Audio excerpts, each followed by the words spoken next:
Hi folks, strap in, because if you thought the Democrat political circus couldn't get any dumber, welcome to the main event, where hypocrisy isn't a glitch in the system, it is a system.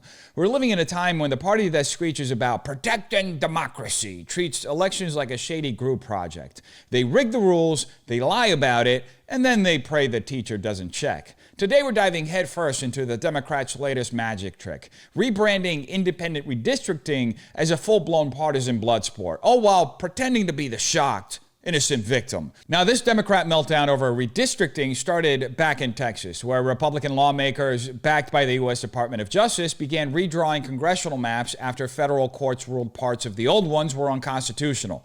The new maps are expected to favor Republicans, which sent Democrats into a full-blown tantrum, calling the move undemocratic, and, as we'll see, staging a dramatic walkout, fleeing the state on private jets bankrolled by Illinois' multi-billionaire Democrat Governor J.B. Pritzker, whose own state is one of the most grotesquely gerrymandered ones in the country. Meanwhile, back in California, greasy Gavin couldn't contain his authoritarian impulses and proposed scrapping our state's so-called independent redistricting commission in favor of an openly partisan process to wipe out what's left of Republican representation in the state.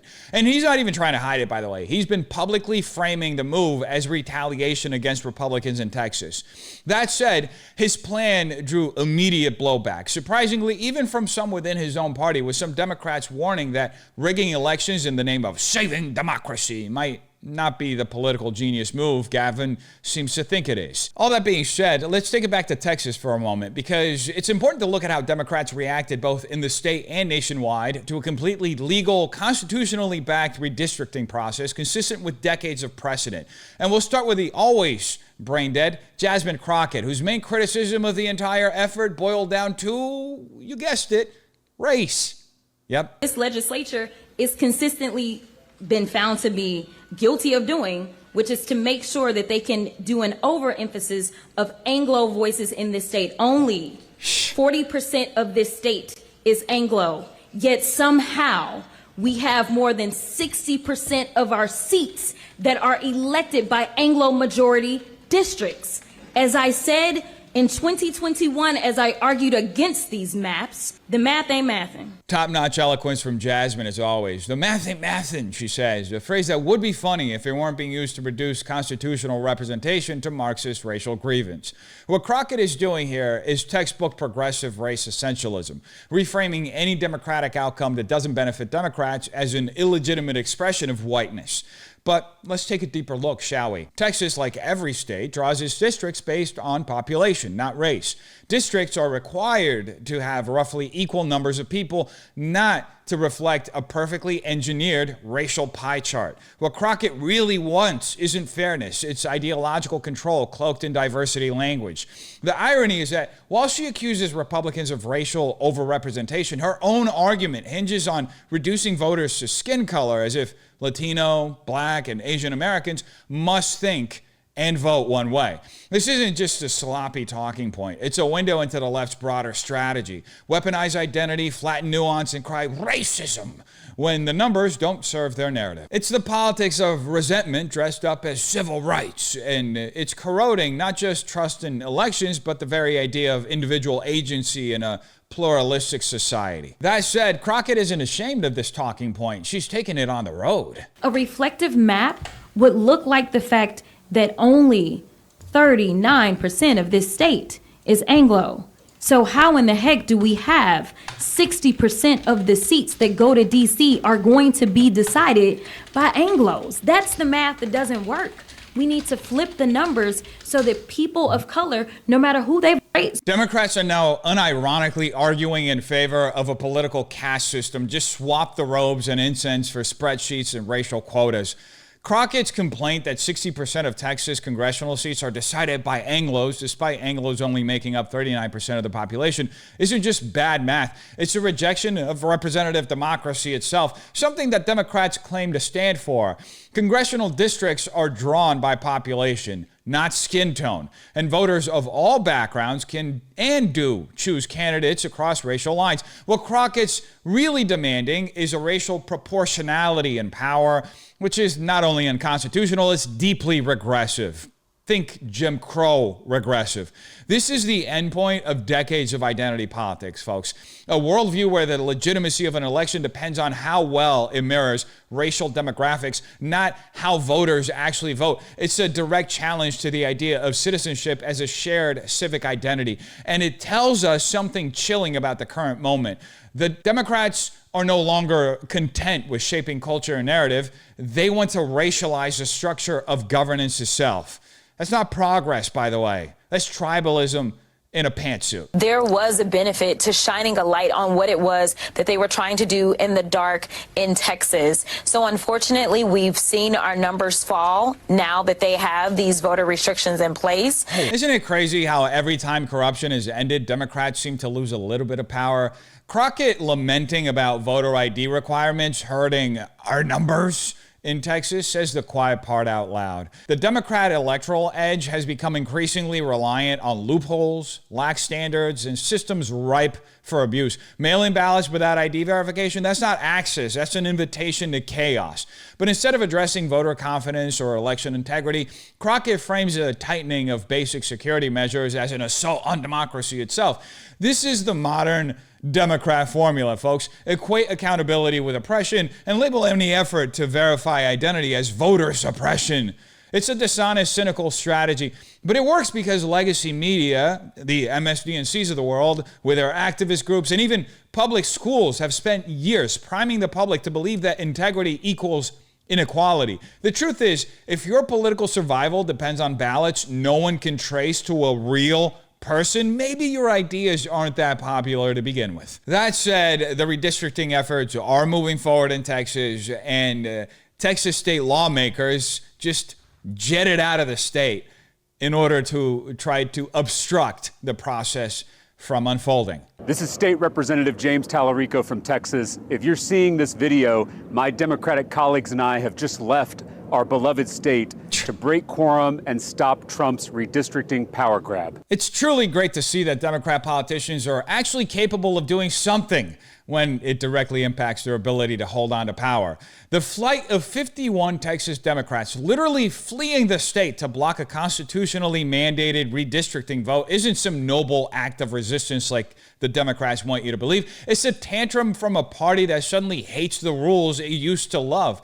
This isn't about civil rights or voter suppression. It's about preserving power through delay, spectacle, and media spin. What it really reveals is how deeply unserious the modern Democrat Party has become when faced with legal processes they can't control. Rather than debate, they run. Rather than legislate, they just post on X. And rather than respect the will of their voters, they hide behind activist narratives that turn every political loss into a moral emergency.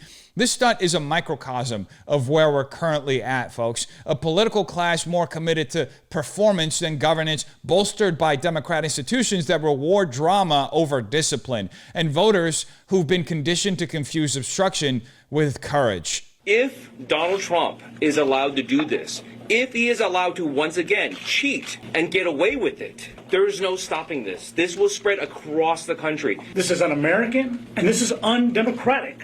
Republicans are stealing our democracy right before our very eyes. But with Democrats out of the state, the vote that was scheduled to take place during the state's special session is at risk. The irony of complaining about stealing democracy while literally fleeing your state to block a legal vote is insane, but perfectly on brand for today's Democrat Party. Here we have Texas Democrats funded by billionaire trust fund baby J.B. Pritzker, chartering private jets to Illinois, a state so gerrymandered it practically defines the word, all while ranting about how redistricting in Texas is some kind of democratic apocalypse. Let's be clear for a second, folks. Redistricting is a constitutional responsibility of state legislatures, and it happens every 10 years. What Democrats are really upset about is that they no longer have the institutional stranglehold they once enjoyed. For years, They've exploited civil rights era laws as a shield for power grabs, weaponizing them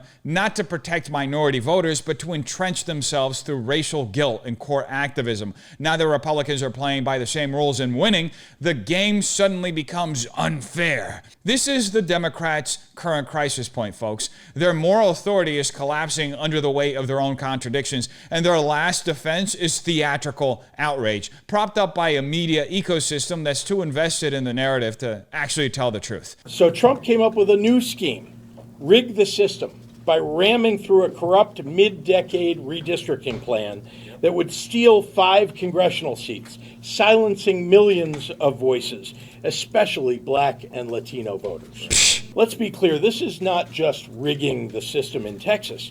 It's about rigging the system against the rights of all Americans for years to come. Now, Texas Republicans submitted to the president's orders and took steps to advance Trump's Texas takeover. And while Texas Democrats have been trying to work across the aisle to deliver disaster relief after the devastating floods in central Texas, Republicans chose to use the tragedy as political cover to cheat. That brings us to today.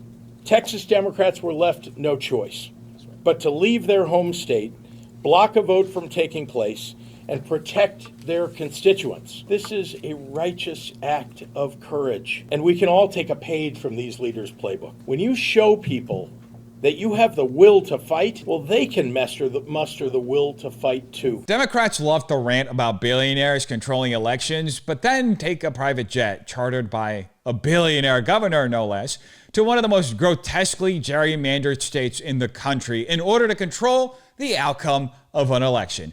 You can't make this up, folks. J.B. Pritzker, governor of Illinois, where district lines look like spilled spaghetti to ensure permanent Democrat control, has the audacity to call the Texas redistricting process a righteous act of courage because Democrats fled the state to block a constitutional vote. This is the exact playbook Democrats love to run on. Scream authoritarianism while actively subverting democratic institutions, invoke Black and Latino voters to justify anything, and then paint obstruction as virtue if it protects their power. The bigger picture here, folks, is cultural. The party of institutional dominance has become so accustomed to controlling the narrative in media, in education, and even in law through the judiciary obstruction they've benefited from, that any legitimate challenge is treated as a coup. What we're seeing here isn't courage. It's entitlement dressed up in moral drag, propped up by a political class that can no longer distinguish governance from theater. I'm sick of the gerrymandering, but if Donald Trump is going to push to gerrymander Texas, he's going to break the rules in order to win. He can't win by the rules they are right now, so he thinks you should break the rules. For Democrats to sit back and just say, okay, we're going to play by the Queen's rules, no. I'm telling you right now, we need to win in the midterm. We need to stop him from cheating, from lying, and from stealing the election.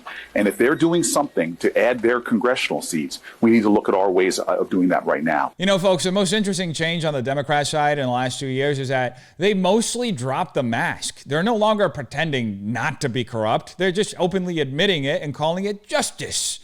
Cory Booker's rant about Trump's gerrymandering Texas is pure projection, by the way, especially as he simultaneously encourages Democrats to find ways to boost their own congressional seats. That's not a call for fairness.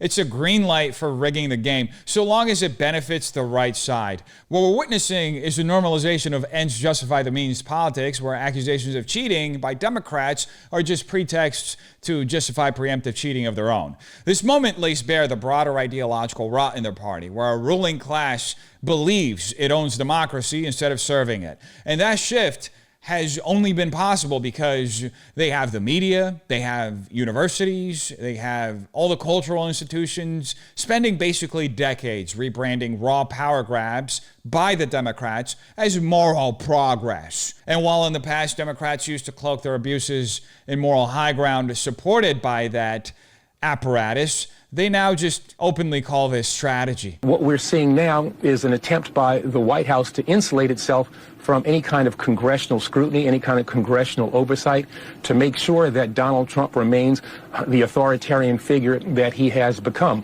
We have a compliant Congress, and he wants to ensure that, given the fact that they passed this bill that is unpopular, that takes health care away from people, that gives tax breaks to billionaires, and it puts at risk the Republican majority, he wants to ensure that he continues to have that compliant Republican House of Representatives. And that, I think, is something that we need to take into account. Our democracy is threatened. Our democracy is really threatened by what the Republicans are proposing to do in Texas right now. Imagine being one of the most corrupt attorneys general in modern history who spied on journalists, stonewalled investigations, and called himself President Obama's wingman, and then trying to lecture the rest of us about threats to democracy. That's the level of gaslighting Eric Holder brings to this discussion, painting Texas's perfectly legal population-based redistricting as some existential authoritarian crisis. But let's be real for a second. Partisan redistricting has existed since the founding, and Democrats have used it masterfully in states like Illinois, Maryland, and as we'll see, California. What's different now is that Democrats no longer accept outcomes they can't control. See, when Republicans draw maps, it's a threat to democracy. When Democrats do it, it's equity. See, this rhetorical double standard reveals a deeper rot in their party because Democrats don't actually believe in the democratic process unless it produces the correct results in their favor. That worldview is reinforced by a media that treats every Republican win as illegitimate and every Democrat tactic as heroic resistance. So what we're watching is a slow redefinition of democracy, not as a system of rules, representation, and accountability, but as a vibe owned and operated by the Democrat elite. And speaking of elites, here we have infamous Nepo baby, California Governor Gavin Newsom, propped up by a dynasty of wealth and privilege that most Californians and Americans can't even fathom.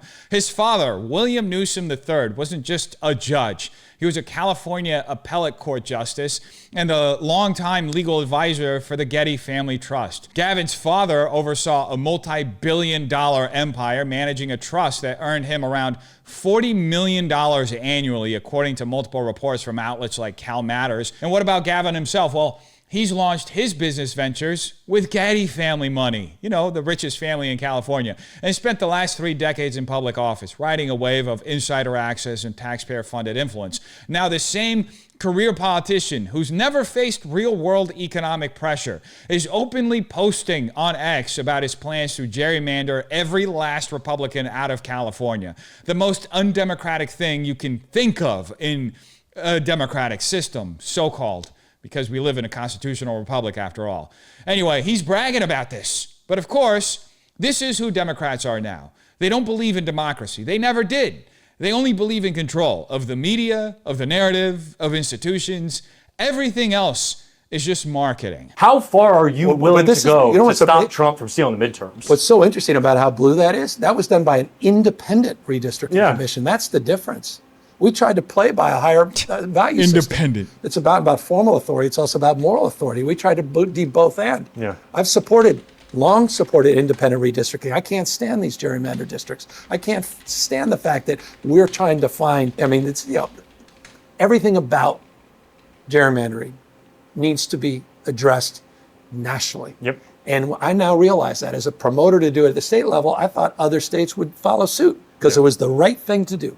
They didn't. No. And so we've unilaterally disarmed. Democrats can't just sit there and act holier than thou and watch this democracy completely be degraded. Watch the rule of law degraded. Watch system of co-equal branches of government completely devastated. You literally do this in real time by Trump and Trumpism. So we're going to stand up. That district, likely this state, the blue, will get even darker blue. As we respond to Abbott, we respond to Donald Trump, and we assert ourselves much more aggressively. And that, your prior question, the prior question to that, and this damn question, Democrats need to stop the bullshit. It's a different day. We're on our heels on everything. They're shape-shifting everything. They're winning the messaging war. This is so transparently desperate, it borders on parody. Gavin, the self-anointed high priest of moral governance, is now abandoning his long-touted support for independent redistricting and openly embracing partisan gerrymandering because, in his words, Democrats have unilaterally disarmed. Now, let's be clear here for a second, folks. This isn't a principled shift in strategy. It's a straight-up confession.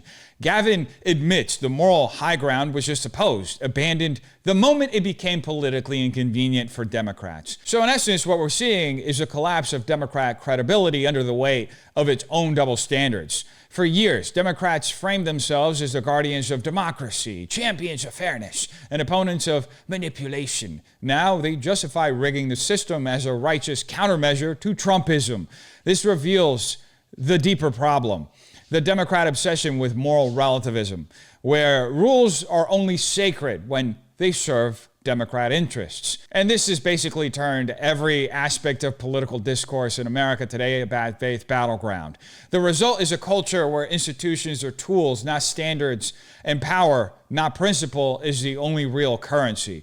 Gavin's rant isn't just about redistricting. That should be made clear. It's about a ruling class so afraid of losing its grip that it's willing to torch the very norms it once demanded others uphold. All that being said, California is one of the most deceptively gerrymandered states in the nation. Proof that you don't need cartoonishly drawn districts to rig the game, just a well-massaged process dressed up as independent.